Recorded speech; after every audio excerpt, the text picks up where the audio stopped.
All right. Thank you for being here. Dr. Shafer, writer, podcaster, board certified neurologist. How much is understood about how the human brain works? That's an interesting question to start off the show with. We understand very little compared to the computing power, to put it that way, of our brain. That being said, we also only understand what we can understand from the perspective we have now. And as we know, our body of information is changing so rapidly, and in science as well as just technology in general, that what we know from the perspective we have now could change drastically in the next 5 to 10 years. And that's why when you practice neurology, and when you're a scientist or physician in general, it's really important to be able to embody that balance of being confident and competent in the body of literature that we have and the evidence we have, but also being always willing to challenge that information and expand what you understand. And sometimes just throw away the whole thing because maybe we understood it incorrectly. Is there a big difference between the brain and the mind? Oh, that's really interesting. So I think that's the way that we conceptualize our brain. I mean, our brain is in charge of everything, including our thoughts, our mind, our mindset, our perception of the world, how we see colors, right? Because I think colors is a really accessible, understandable example of giving us a window into the fact that perception is everything, right? So our brain and our thoughts, our brain is a computer. It's taking in information of the world, but it's taking it in with the tools that that brain has, with the structure that brain has. And so when you think about someone being colorblind, they have a complete brain, but they don't have the right computational programming or power or experience, perception to experience, let's say, red or green, the same as someone who isn't colorblind. And so when we think about our thoughts coming from our brains, that's a really good way to understand that our perception isn't necessarily truth or reality because we're all seeing the world from the computing programming that our brain has, and they're all a little bit different. So the mind and the brain, they are one, but they are also different. And our mindset and our thoughts are kind of a downstream effect of us using the power that our brain holds. Is there anything in the body then that doesn't get perceived by the brain to the point where it sends the signal to the brain and then the brain decides what that means? Like, is the gut biome a thing on its own that makes you feel something that doesn't go through your brain? Or are there times where you can have a reaction? This may be a two-part question, where you can have a Yeah. reaction to something that doesn't go to the brain, that stays local first, and then it Yeah. goes, but it just doesn't go first.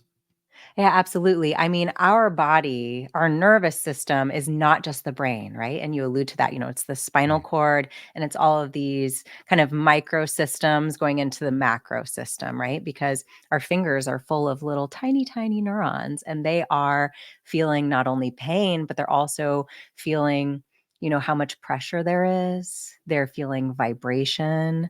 They're feeling all sorts of things that help us get information about our environment, that help us make decisions. And some of those responses we have to the things that we are experiencing in life, whether it be something like an emotion, right? Or it's something like physical touch or our environment that we have to respond to for our safety or just to stay on the path we're trying to go on to achieve the goal we want to.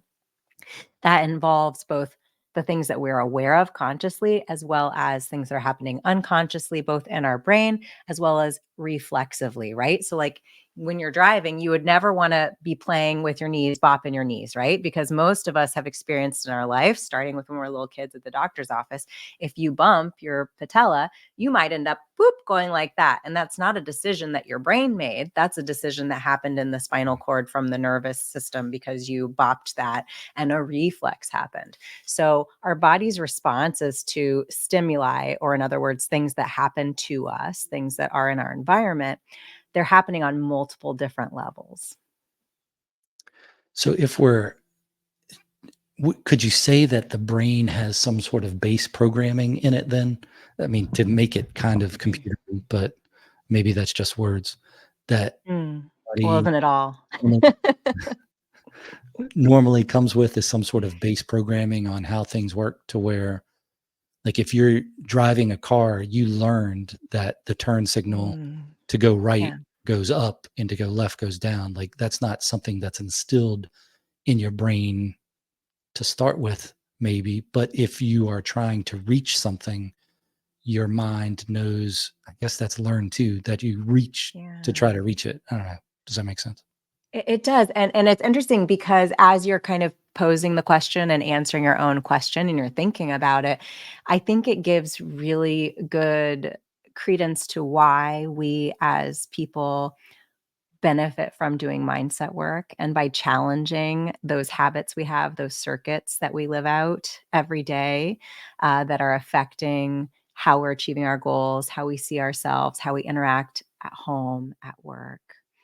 Because as you said, you say, okay, well, I mean, I do all this stuff, right? My brain must have some set programming for it because I'm not even cognizant. I'm not consciously aware that I'm doing it. But then you say, well, no, but actually, I learned that. I remember when I learned that. And then I went into autopilot. So most of the things, other than the, fight or flight things that are in our reptilian part of our brain, right? In the very, very deep structures of our brain that keep us safe from things like fire and animals chasing us. Um, Other than that, our responses are very learned. And they were learned in a time when our environment was very, very different, when we were dependents. Our caregivers were, we hope, and typically we know, were doing the best they could with the tools that they had and the set of circumstances they had. But the way we had to cope to survive in that environment and the things that we learned and that became a part of our reflexive responses to things like stress and challenges and life, sometimes what happens is we have all of these habits and all of these reflexive behaviors and way of coping with things that aren't working for us when we're adults, that aren't serving us anymore and might even be causing us distress and problems, but we learned them under a different set of circumstances and they worked then, right? So when you're dependent in a household, and let's say you have a caregiver who has, very high expectations that you just follow the rules and you have to do them all absolutely perfectly, otherwise there will be consequences and you're not allowed to speak up, and you just need to, you're expected to, what we say, fawn, or basically when you're in a stressful situation, you just kind of make that caregiver feel really, really great because that keeps you safe. Well, we know that's a setup for getting into unsafe relationships once you're an adult, because we know that that's going to be that personality type or that behavioral set point for you is going to set you up for staying in situations that someone who wasn't raised in that environment would say, hey, no, that's not okay. You can't do that to me. Well, you've been programmed to respond a certain way and it's reflexive at this point. And so our brains hold this wonderful opportunity for rewiring. We call it neuroplasticity in neurology and neuroscience, but it requires us to really break old habits and old ways of thinking and ask some really deep questions about why we think the way we think and why we act the way we act.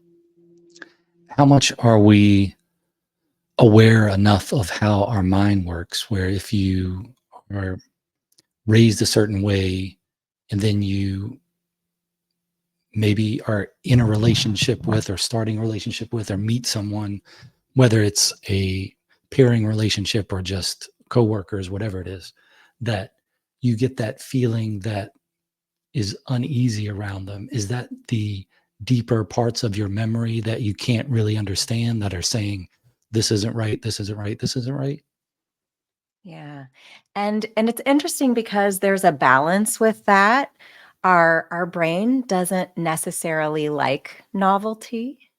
We don't like necessarily new things. So at first, if we come from an environment that was maybe full of disruptions, chaos, arguments, that sort of environment, and then we are young adults or adults, we may go into a career like medicine, where everything's always up in the air and the floor could fall out any second, but it's okay because I'm great in a crisis because I know how to do crisis. Normal life, a little tough. I don't know how to do that, but I know crisis, right? Being a nurse, being a doctor, often people in those fields have those things in their background that they gravitated towards it.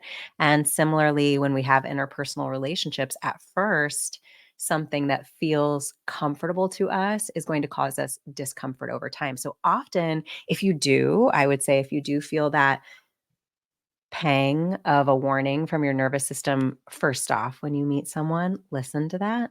That's your nervous system telling you you feel unsafe. And as you were hinting at, you may not feel that at a conscious level. You may not be able to put words to it, but your body is seeing a pattern and it's saying, "Oop, no, I've seen this before." And just like you learned when you touch a hot stove as a kid, "Oop, I don't want to do that. I'm going to get burned." And you never wanted to touch a hot stove again, more than likely. Your nervous system does try to warn you about these things. But sometimes, because there is also simultaneously this experience of gravitating to known environments, and if we have really known chaos and dysfunction a lot in our lives, it's it's okay to say after a period of time, "Hmm, I thought everything was great here. This felt like home. And now my body's telling me something different." And it's really important to listen to your body when it's telling you that because we bond so quickly to others. That's just a part of who we are as people. And it's really beautiful. And it's a part of why, you and I can do this podcast because people are looking for connection. They want to come back and hear us and talk to us. And that's the beautiful part of it when your intent is good. But unfortunately, if you're in a relationship where the goals aren't aligning, the desires and values and beliefs aren't aligning, and you're starting to feel that way, it can be really difficult to disentangle yourself from another person because we do connect and form bonds so quickly. But it's really important to remember that your number one bond is your bond to yourself, and your number one commitment is to keep yourself safe so that you can show up the best for your family, for your coworkers, for yourself. You can't do any of those wonderful things for others without making sure you're keeping yourself safe and respecting your boundaries.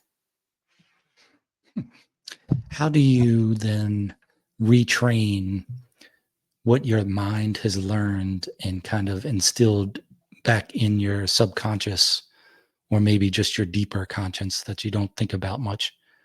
That How do you retrain that, and how do you know the difference between what's a healthy change and what's an unhealthy change? Hmm. I think it really comes down to being really honest and doing that deep dive and getting to know yourself. And this isn't a one answer question, right? And it's not a quick fix, it's a commitment to yourself. And when we think about, things like New Year's resolutions, we often think about, "Well, I'm going to quit smoking," or "I'm going to commit to a healthier lifestyle." And we're thinking about things that maybe reduce our weight or reduce the sugar or the coffee.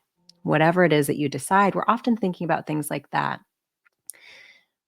But if we would actually commit to saying, "No, this year I'm going to really get to know myself.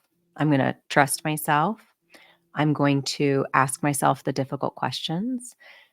And when I feel triggered by the answers I receive, instead of just putting the sand back over where I was digging, I'm going to say, ooh, that trigger is telling me something." I liken it with clients that I'm working with for life coaching. Pardon me, that when you come across something and it triggers you, it sets off your nervous system. And it's not the kind of trigger that we were talking about before, like touching a stove, right? That is a clear pain signal that's keeping you safe. A lot of our triggers are things that, again, we developed these behaviors to keep us safe when we are triggered back in our childhood or back when something really destructive, disruptive happened in our lives and our response isn't serving us anymore. To change our response, we have to first understand and acknowledge what happened to us. What emotion am I feeling?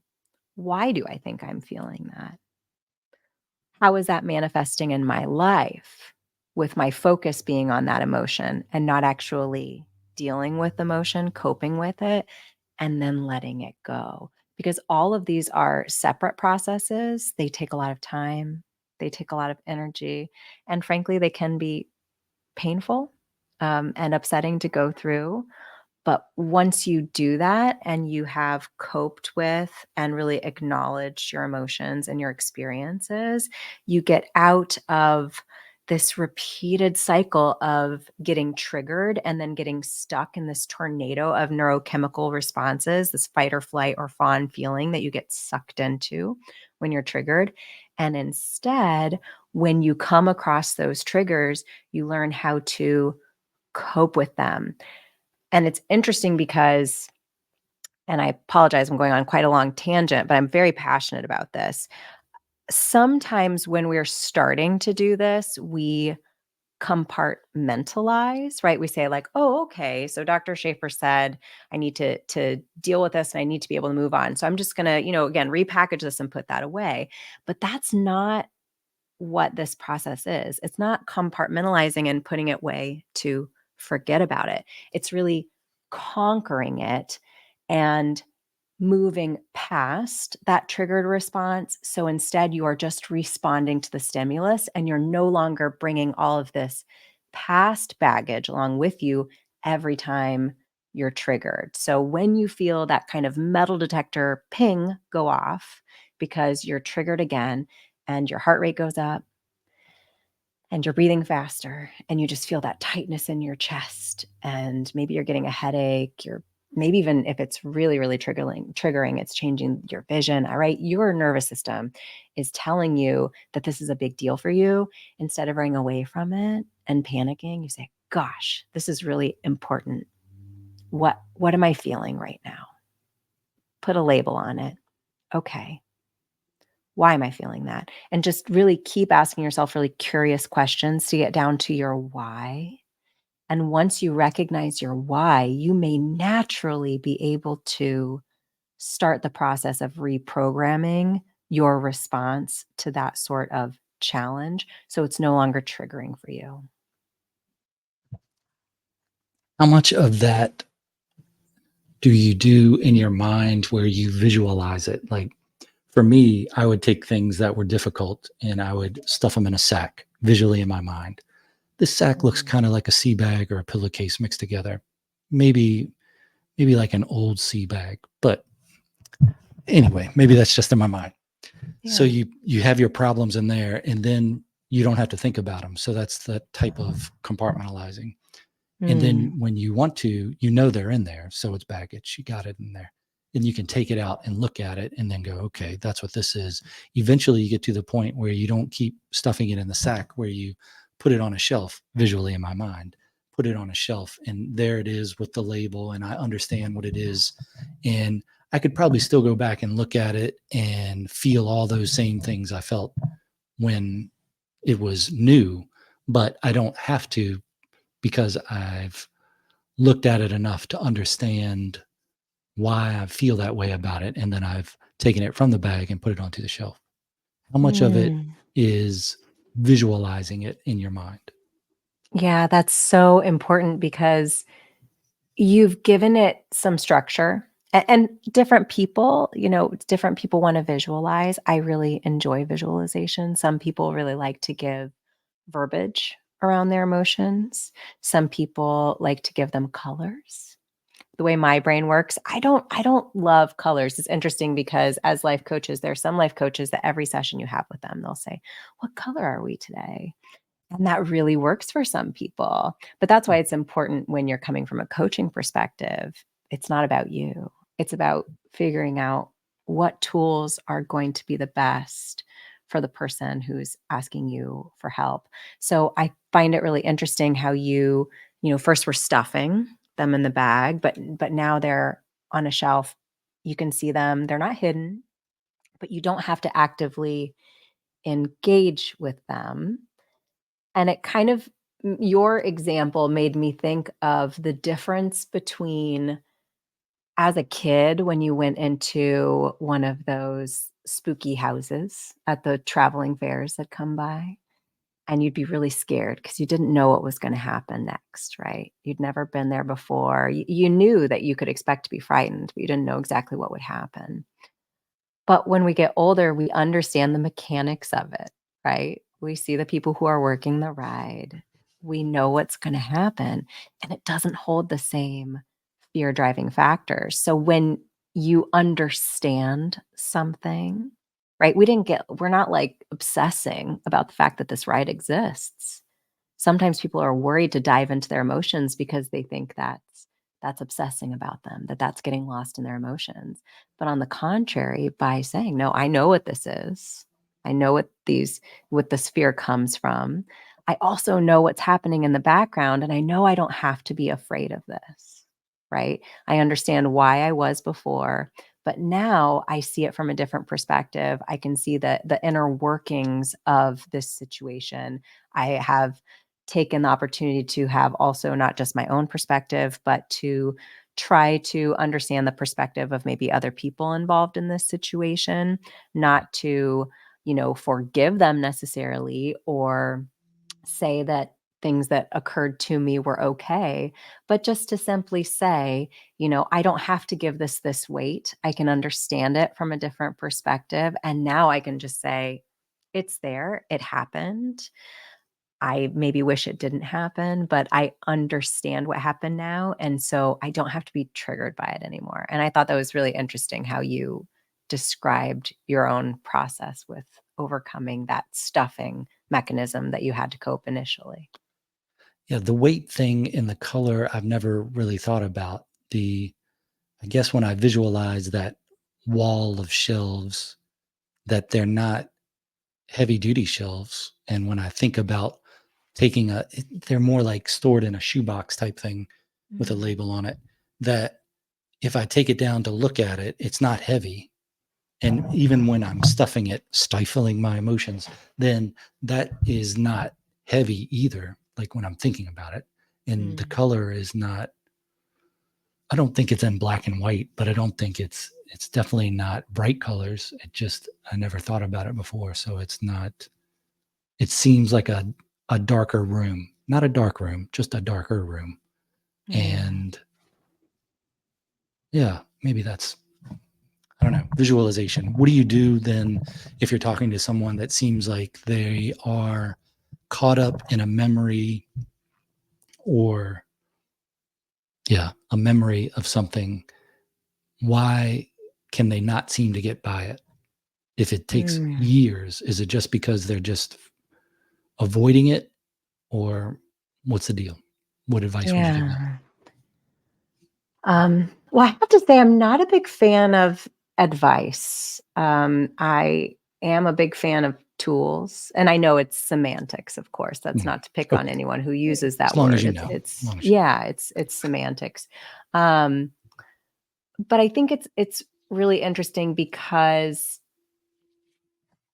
someone who's not you can never truly understand your experience. And so when you are being coached, when you're having therapy, when you're going through these self-development processes, whether it's with another person or a book, right, or a podcast, it's really important that you maintain the relationship with yourself and dive in and ask yourself or have someone help guide you asking yourself those really important questions because advice is external and it can kind of set us back into that almost observer mode of our life, rather than being in the driver's seat of our life. Whereas when we are asking those really poignant questions about, okay, why do I feel this way? What are other situations where maybe I have a similar response? What's the common denominator? Instead of focusing outward on, well, someone told me I should try this, so I'm going to follow that advice. I think it's important, especially early on in this process, to just learn how to listen to and trust yourself. And when you make mistakes, learn how to hold grace for yourself. Because every time you make a mistake on this self development journey, in your interpersonal relationships, if you can say, hey, I did this, I responded this way. I'm really working on myself right now. That's not the way I wanted to respond. I'm really sorry. I'm sorry for you. I'm also sorry for myself because I'm really dedicated to this. And I'm going to try better. Thank you for holding space for me as I work on this.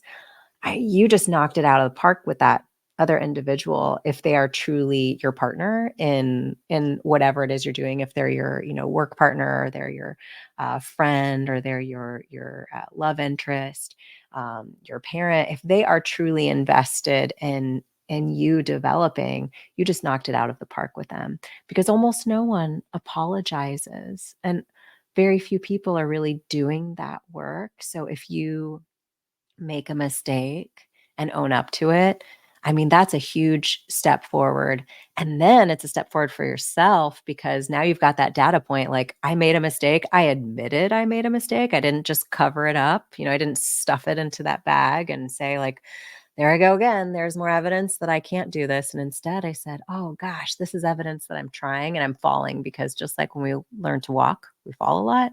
When I'm learning this new mindset, I'm going to fall a lot, but I'm going to be honest about it. And I'm going to use it as a tool to move me forward. It's not going to end up being a stumbling block that sets me back.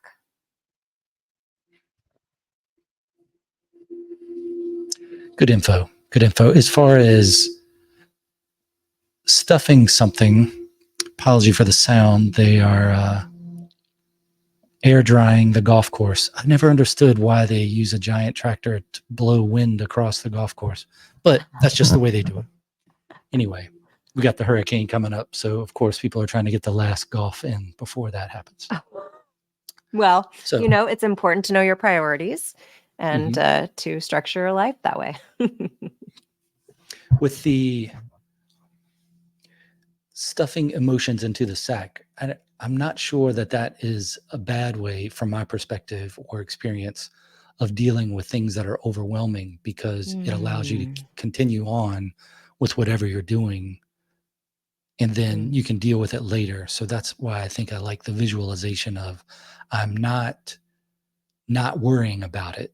It's not a lack of empathy or a lack of awareness or whatever. It's just maybe more awareness that I've got to deal with what's in front of me right now, and I'll have time to think about that later. But I can see where too much of anything gets to be a problem. So, I mean, you don't want to stuff everything in the sack, but you don't want to be just looking at every problem and not looking at everything else, where you take one problem and then overanalyze it because you might not have the experience, perspective, or tools to deal with that issue right then. You could just deal with that later.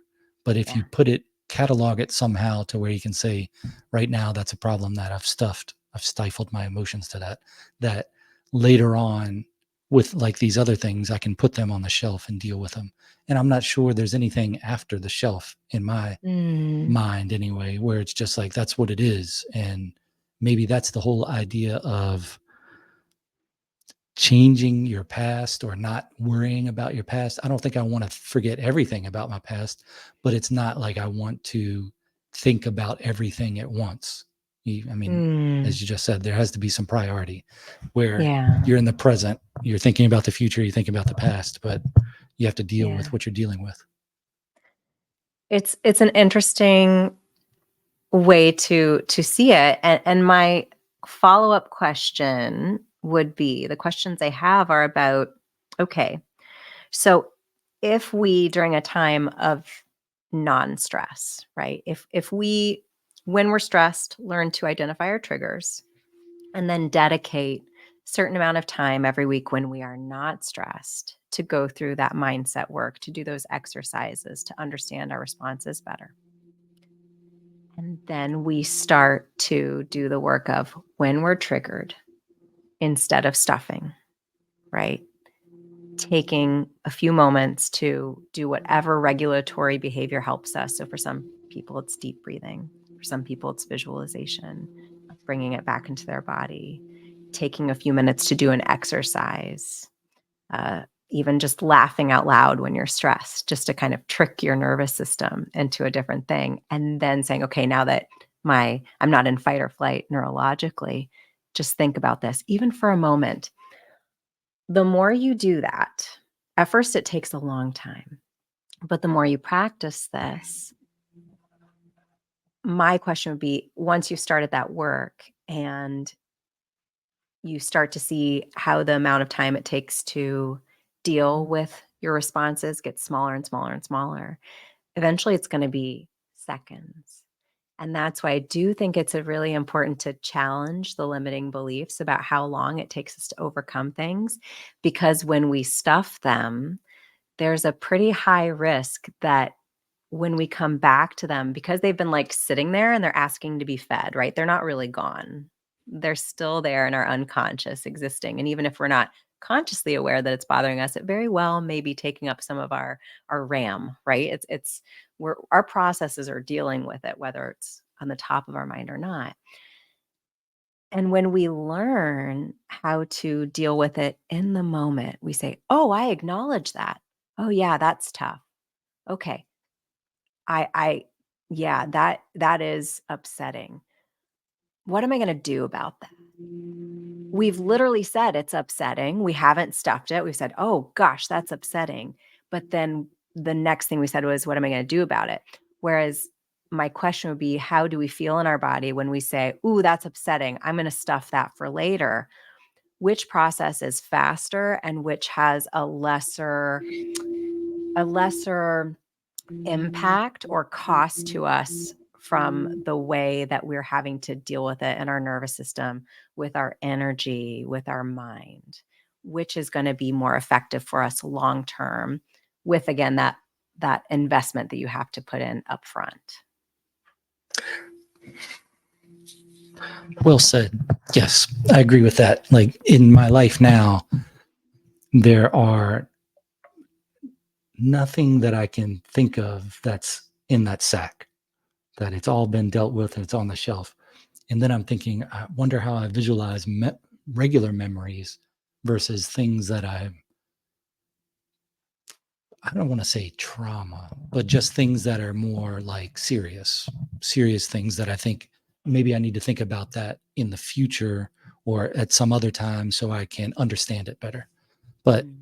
yeah, I think you do get better at the moments of dealing with something that's highly stressful and then be able to maybe skip the sack part and just put it on the shelf to deal with later or just catalog it how you would catalog a normal memory. So Mhm.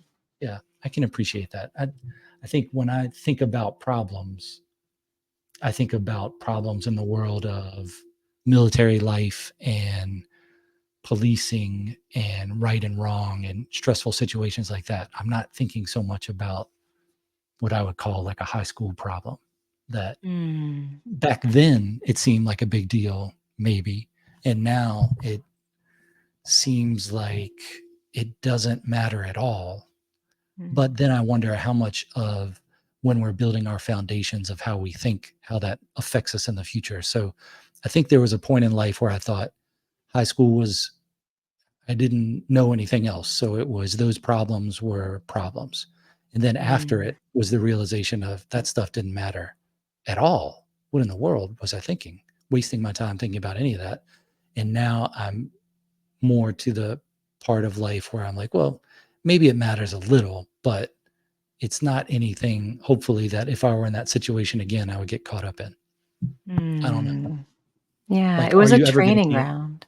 yeah, are you ever going to be in a place again where it matters what kind of shoes you have? So I don't know. Mm. Yeah, you hope not, right? Yeah. Yeah, you hope that over time, and this is something I was actually discussing with a fellow physician on her podcast, as a guest, and we were talking about, again, so she specializes, Dr. Ann Sung, she specializes in time management. And she does a lot with her time. She really lives what she preaches, and she's very mindful of time management.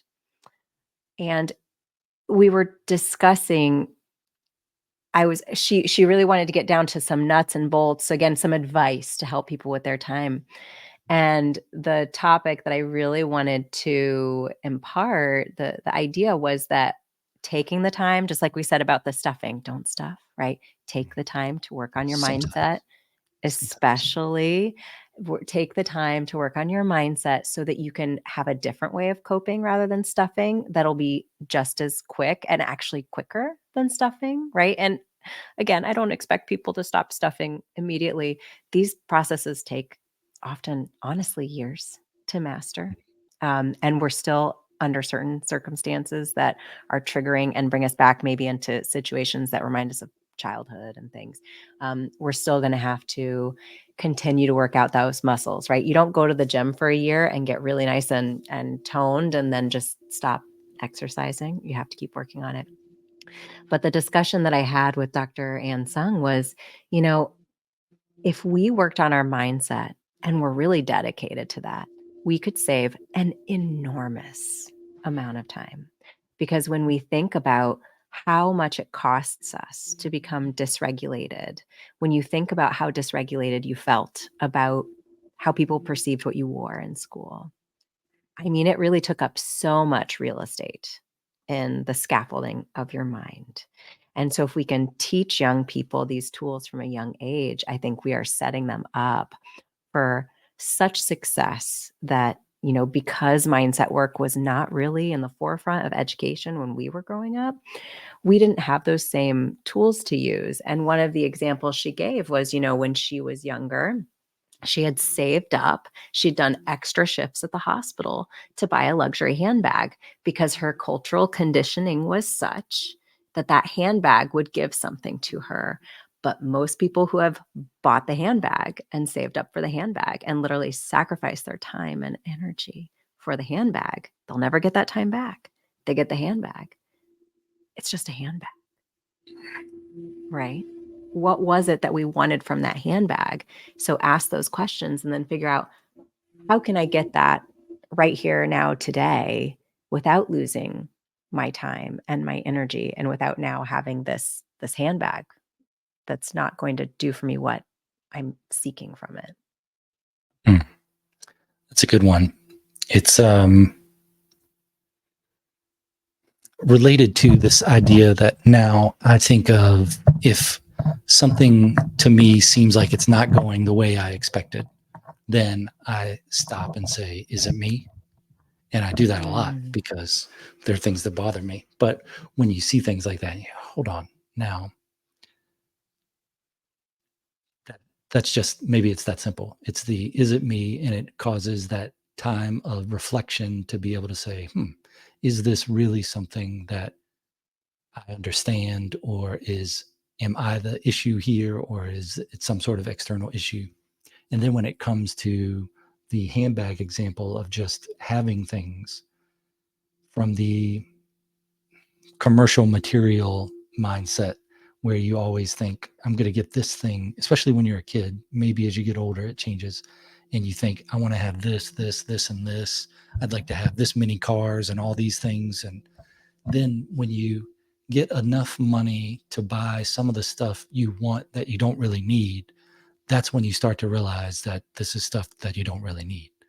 And maybe that's that wisdom of life that you get with age or experience, or maybe a mix of both. But I've enjoyed those realizations as I've gotten older, of being able to say, oh, I'm happy with this. I don't need all these other things. Like, even if I had the means to get these things, that's not what I would spend my money on.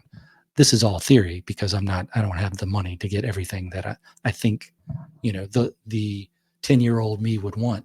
But it's, I feel like that's the way it is right now. And I was talking to a guy the other day, and he goes, well, I can't give you an example of this because you're content with what you have. And he was talking about a parking lot. And he goes, if you could have any car in this parking lot, what would you have? And I'd say, well, I'd have the one I have. Yeah. And he's like, well, I mean, there's a lot nicer cars out there. And I go, yeah, but I know my car. Yeah. And I'm attached to it. So, and I think really, if I had millions and millions of dollars, I would still have the same vehicle that I drive now, and I'm not sure I would have that many more. But Mm. it's interesting how you can become content in life. And I wonder if that is through that experience of just a few of those handbag type examples, just Mm. that happens a few times, or how many times does that have to happen before a person starts to realize that maybe all these things that I'm conditioned or marketed to that should matter don't matter because that's not what I want. I think it's less a number. My experience of it would be that it's less a number of, how many times, right? Because we know to quit smoking on average, people are quitting 7 to 9 times.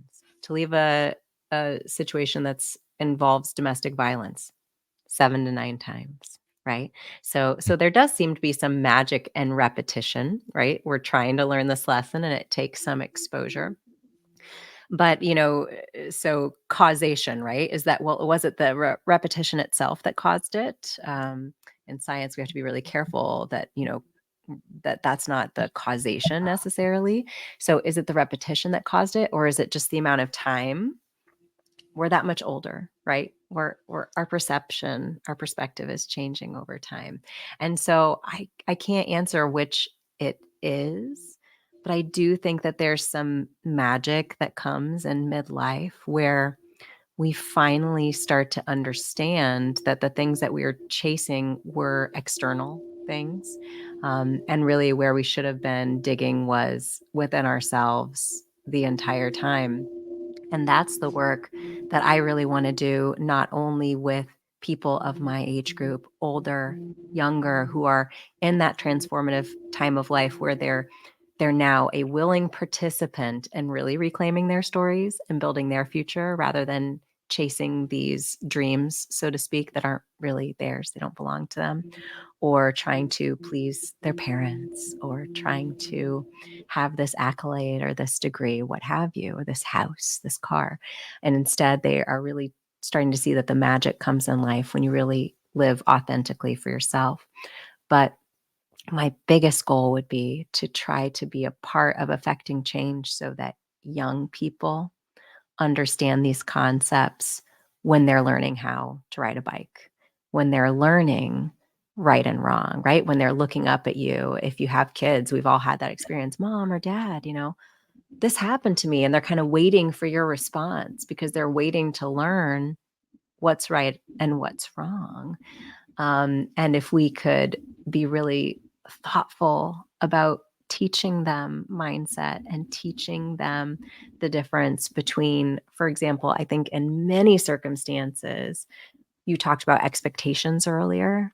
And when we distill that and question that and dig down deep into it, expectations have a lot to do with control, with our desire to control our environment instead of working on the hard part, which is actually controlling ourselves. But we reap the greatest benefits and we're most effective when we learn how to control ourselves. So my goal would be to try to be a part of affecting change so that young people are being modeled this, are being directly taught this, so that they're not focused on external validation and externally controlling others, and they're really focused on living authentically and learning how to control themselves. And like we talked about earlier, controlling their nervous system response to life's challenges is one really great way to start and understand that if I can control myself, you're nearly unstoppable. I mean, your potential just exponentially increases when you understand that the person that you need to be collaborating with for your best future and for your success is really yourself and how you are responding to your environment. Yes, self control. What a great thing.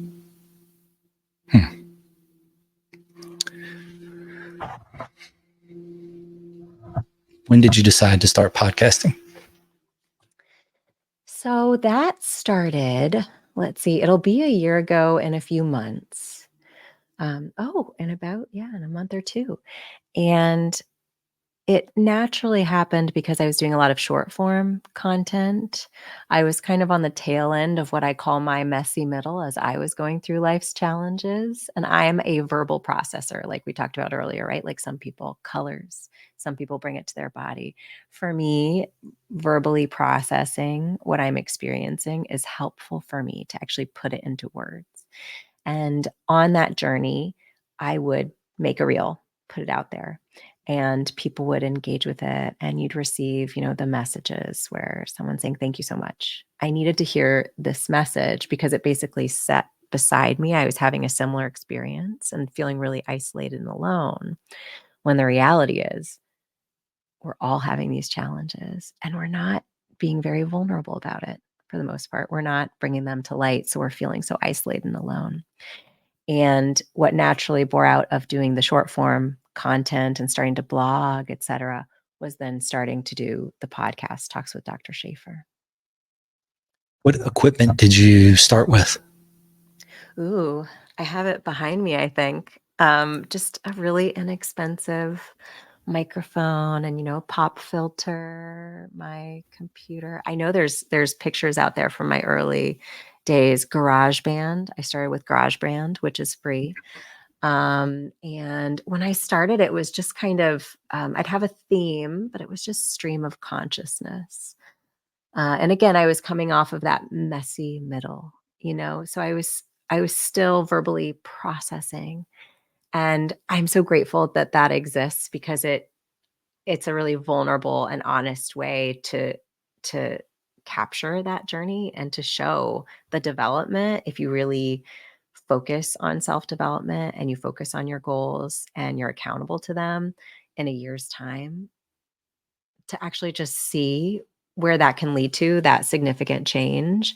I really hope that that will be an example because, again, I'm not here to give anyone advice, but I hope that when we share our stories, it allows people to see a reflection of themselves in it and then consider different choices if they want to make them for themselves and enact them in their lives and try to choose habits that are helpful to them and let go of habits that are destructive because they don't have to keep on running on that hamster wheel. They can learn to step off, but it requires a change in inertia. The body in motion stays in motion. You're going to keep running on that wheel and getting nowhere unless you stop and change direction. So then with the technical side of starting a podcast, were you just recording your thoughts on it and then uploading it, or were you thinking about booking guests, and when did that start? Yeah, I started just doing the solo episodes and like I said, kind of that stream of consciousness that was, gaining popularity on social media and doing it more long form. And then I was actually speaking to some other coaches and they had encouraged me that, you should really try doing guests. And so I started doing that. And for me, that was really challenging. That was a hurdle I had to get over because in the challenges that I had been facing in the years before, isolation was a big part of that. And talking to people was just not something that I'd been doing for a while. I was really, really isolated. And it was like immersion therapy for me to start doing the guest spots. And then I just recognized how incredibly wonderful that experience was and the opportunity to meet people from all over the world and learn from them and have those conversations.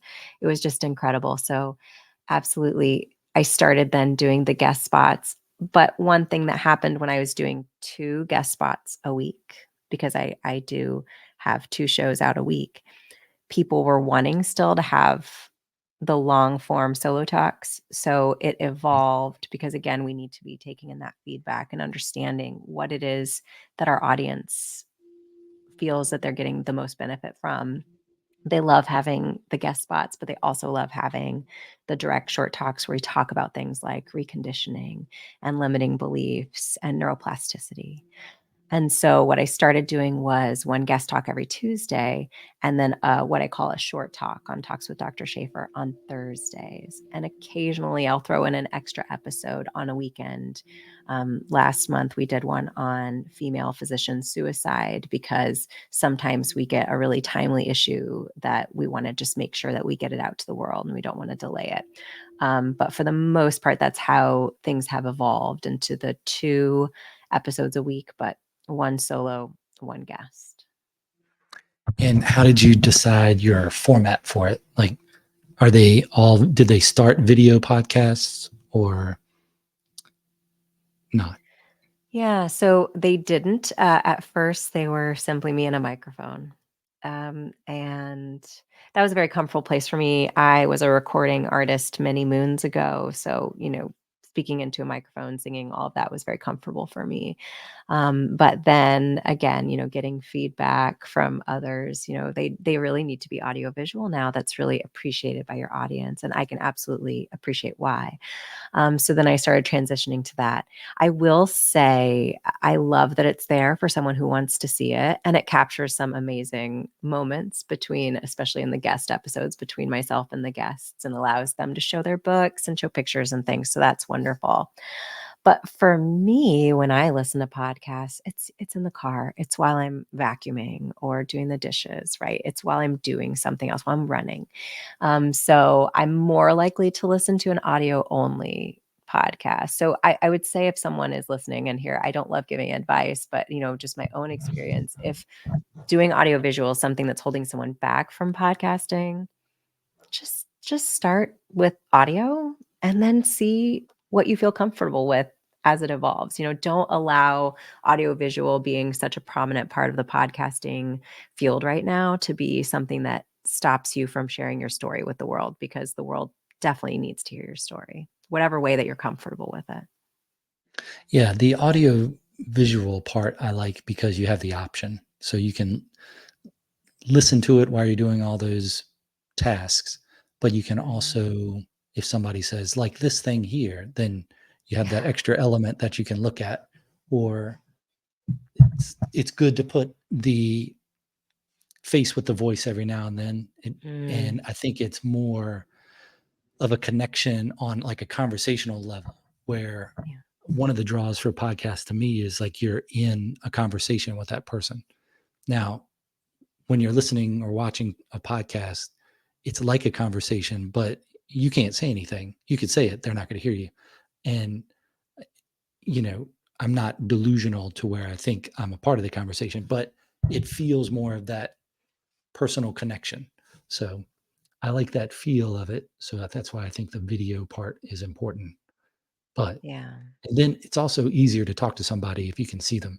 Then you have all those questions about, well, where do you look when you're talking on a podcast? Do you look at the camera? Do you look at the picture of the person on the Mm. screen, or what? What's your feelings on that? How'd you develop those? Yeah, so my setup is I look at a camera, I don't look at the person. And it's interesting because you are missing out on some cues, right? And so when you're a guest on podcast and when you're a host on podcast, you have to evolve with that and make sure that you are communicating well. But I think that's actually a good exercise to force yourself to do, because yes, 70% of what we communicate is nonverbal, but this is a verbal for the most part. Most people are just listening to us, right? So if we are forced to make sure we are being really intentional about how we speak, about our inflection, our tone, and making sure we are giving the story and not saying like, look at this here, or asking our listeners or our host or guest to make assumptions. I think it's a good exercise because it makes us more clear and more concise communicators, which is what podcasting is about. It's about communication. And I want to say, I really just believe so much in podcasting as a medium. And I just firmly believe that it saves lives and it changes lives, because, like you said, you can feel like someone's sitting behind you and you're having a real conversation. This isn't like a movie that you're watching that's scripted. It's not like big media, which is wonderful. I do spots on my local TV station where I talk about wellness, and I go on every other week and talk about these concepts with viewers. And it's very controlled, and it's a topic. We know what we're going to talk about. But this is a totally different experience. And I think it's such a beautiful medium. And if I'm gonna choose something I'm going to listen to on a run, like I said before, it's either gonna be music or it's gonna be a podcast just like the one we're having, where it's just a conversation, because I learn the most from that. Yeah, I have a hard time listening to podcasts when I'm running because then I'm Mm. like, I feel like the music part I can kind of separate from the work of running and also the music. So you end up not really listening to the music and not really paying attention to the running. I think that's why some people say it's a cheat for running because your mind's not on the pain of running. I can appreciate that. Mm. But Mhm. if anybody's listening to this right now and they're running, they should run faster. But that's just a suggestion. Just for a little while, just a little sprint, maybe up to the next tree or telephone pole, whatever. But the I do like what podcasting teaches you just from doing it and from listening to them. I find I listen to and watch much more podcasts now than TV. Like I don't watch regular TV anymore. It's all streaming. So it's just internet things. But it's, I wonder if it's just connected to when I was little and you think this is talking to a person on a phone, you don't see them. But now you can talk to a person on a phone and see them. So that's just what this is developed into. And it feels like a conversation with a person.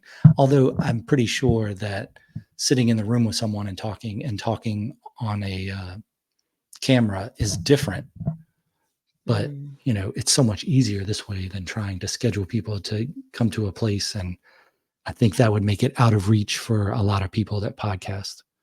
But Yeah. Yeah. Pros and cons to all of those formats. But I will say again, looking back on my story of severe isolation and how it's evolved, I recently went to New York City with my daughter. She's an author, and she was invited to read her most recent book. It's called Wolf Tales, on a program called Kidlit TV, which is this amazing program. I think they're in 800,000 schools and libraries across the country. And they allow opportunities for them to have that programming, to have these wonderful books read aloud to kids, or to have interviews with authors of books so that kids can learn from them and really encourage them to read and encourage them to chase their dreams. And because so much of what we do is remote, which is amazing because, I can be talking to someone in Australia and then I can be talking to someone in LA, right? All in the span of an hour or two time.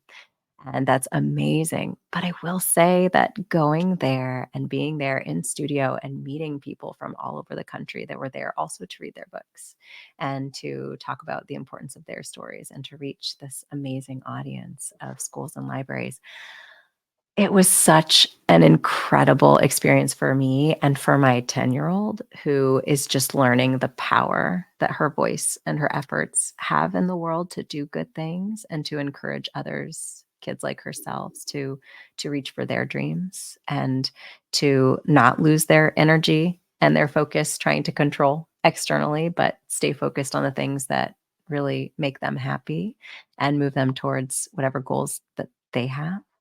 And for her, a big thing is philanthropy. She raises money for wildlife and for animals that are in animal shelters with the Humane Society. So it was an incredible experience to actually be there in those rooms. And I made connections and she made connections with people that I don't think would have been as strong if we had just seen each other in passing. If you only have 5-10 minutes with someone on a Zoom call, that's different than being in an environment like that. So I would just be an advocate for do all the things, like any opportunity you have to connect with someone, whether it's on a Zoom call or on a podcast like this one, to have those conversations are amazing. But don't forget to not overschedule yourself on those virtual things. also get out and meet real people and shake hands and make eye contact, because it's different and it's going to, again, open up your future and just expand your potential. Nice. I feel like that's a wind up, but I have a couple other questions if you have the time. For Yeah. the administrative side of Mm. podcasting, what was your biggest stress, and is it the same as it was when you first started? Hmm. I have to think about that, because again, I've done a lot of work on my nervous system. So I don't tend to get stressed about many things. That's a pretty great quote. I've done a lot of work on my nervous system. That's I have I mean, if it's not a yesterday. t-shirt, it probably Yeah. should be, but it's pretty good. Yesterday was an extraordinarily challenging day. And, I won't get into the details of the challenges because they really don't matter. Every day is going to bring challenges. And some days the challenges are going to almost be like boot on the neck level challenges. And then some of the challenges just roll off your back and you may not even notice that they happened. Right. Mhm. But when we do that mindset work, it really allows us to just say, it's kind of like what they say about weddings, right? Like, okay, did 3 horrible things happen yet? Uh-oh, that's bad luck. We need to have our 3 bad things happen. So just kind of seeing life as, yeah, we're going to have challenges, but I know how to navigate, right? I know rough waters, no big deal. I know what to do because I've planned for it. So I'm focused on the solution, and I'm not focused on like getting sucked into the tornado of how dare that wave have hit me, because the wave doesn't care that it hit me. It's my job to navigate the wave. And then again, when you're talking about then the processing for next time, like, okay, I navigated the wave in the moment. Okay, what am I going to do next time to maybe make sure I check the weather before I hit the rapids? You know what I mean? Mm. And make sure that the weather, that I'm not setting myself up for failure, right? What are the things I can do with my equipment, right? I use Riverside as my program, and I really like Riverside. Other people use what you use, or Zoom and whatever. And as you work with those mediums, you figure out the things that are kind of user error. Like you said, I'm trying to recall how you said it. Like, is it me? Mm. Um, and when you were saying that, I was reflecting internally on how my phrase that I say to myself is, okay, user error. Where's the user error here? My default's going to be not that I'm bad, not to shame myself, but like, what am I missing here? What's the user error? Because I It's the can same only thing. control myself. Yeah. Yeah, when you're in line somewhere and something aggravates you, that's when you have to say, "Hold on, is it me?"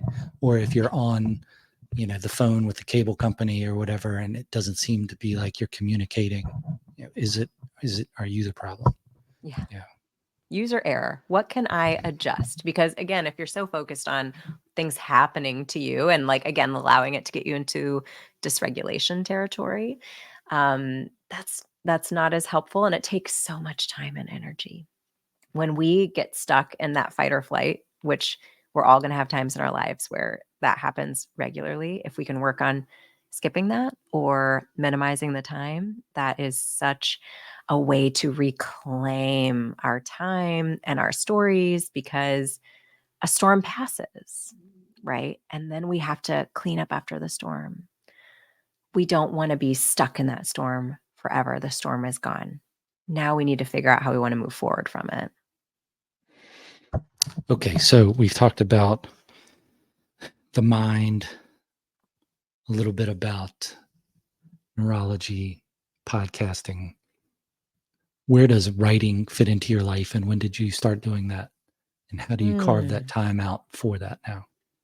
Yeah. So I actually started songwriting when I was 5 or 6. I think the first song I wrote was called Green Jello. It was like, "Oh, Nice. green jello." And I had my guitar and I was jamming. I literally performed this at a mini concert in Bloomington, Indiana. I mean, I was into it. So I started writing as a songwriter really, really young.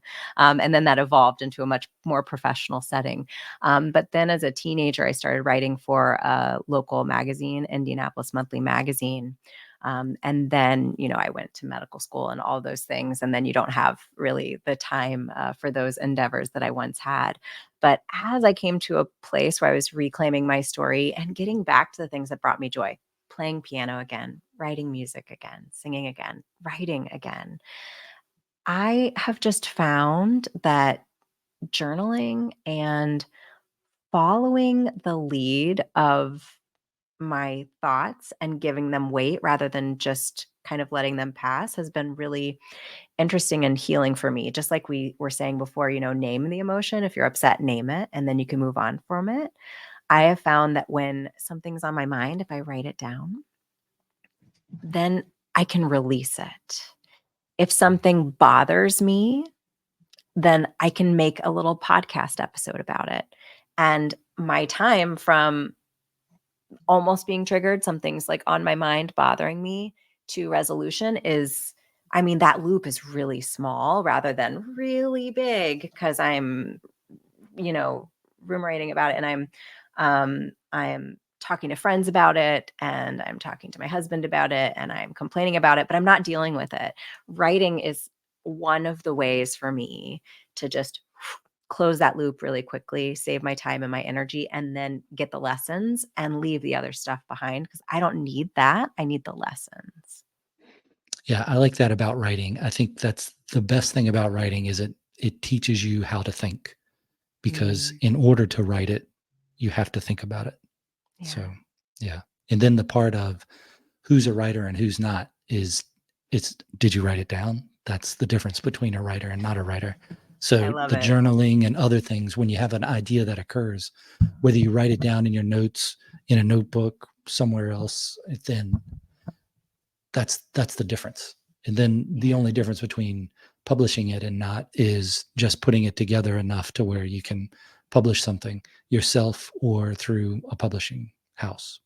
So, Mm.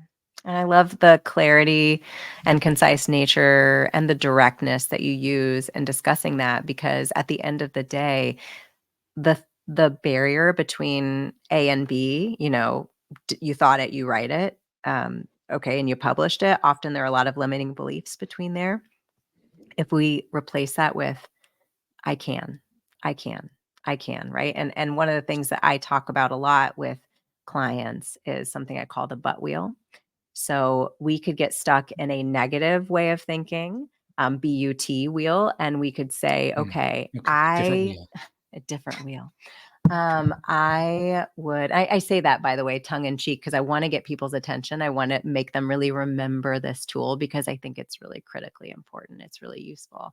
So we could say, I want to write a book, but I've never done it. And when you actually say that, like say it for me, just say it for me if you would. Oh, that I've written, I want to write a book, but I've never done it. Yeah. How does that make you feel when you say that? I've written 6 books, so I Yeah, feel pretty good. exactly. Yeah. Exactly. So you know it's not true. Yeah. But it makes you feel like that period feels really distinct, right? Whereas if you say, I've never done it, but I want to write a book, kind of like asking open ended questions is really helpful. The same Mhm. thing when we have open ended, future focused sentences in the way that we are thinking about our goals, that's going to propel us towards making those goals happen, reaching them, rather than if we have that butt wheel focused on the past, which is, I've never done it before, that just sticks us back with those limiting beliefs. Period. At the end, it's not going to happen. So, working on trying to structure your thoughts so that you are future focused and making sure that if you have a but sentence there, and they're really important to have those, to make them work for you and not against you. All right, that definitely seemed like a wind up. So I'm going to take the hint. What's the best way for people to follow your work? Absolutely. So you can Google Talks with Dr. Shafer, and Shafer is the easiest way to spell Shafer in the world, Shafer, the shortest version of that name that has many different possibilities. And you can go to www.drshaferstedronova.com and follow me there. And hopefully we can have that in the show notes, because it's difficult to spell. But if you Google Talks with Dr. Shafer, we're easy to find. And I really do hope that people will join us on the show, listen in to the guest and the solo episodes, and also comment about things that you want to hear. Because like you were mentioning earlier, sometimes in podcasting, it can feel like you can't be a part of the conversation or contribute. But most of us who are podcasters know we want to know, what do you want to hear about? Do you want to share something? Do you have something you want me to read on the show because you had a comment that you made that just really reinforced the work we're doing? So please reach out to me on Talks with Dr. Shafer and let me know what you want to hear. Let me know what resonates with you. I'd really appreciate your participation in that. Very nice. Thank you very much for your time. And all those, I have some other links for you too that will be in the show notes. So if people want to check them out, they can. Thank you so much. Thank you. I'll talk to you on the other side of this musical exit. Sounds great.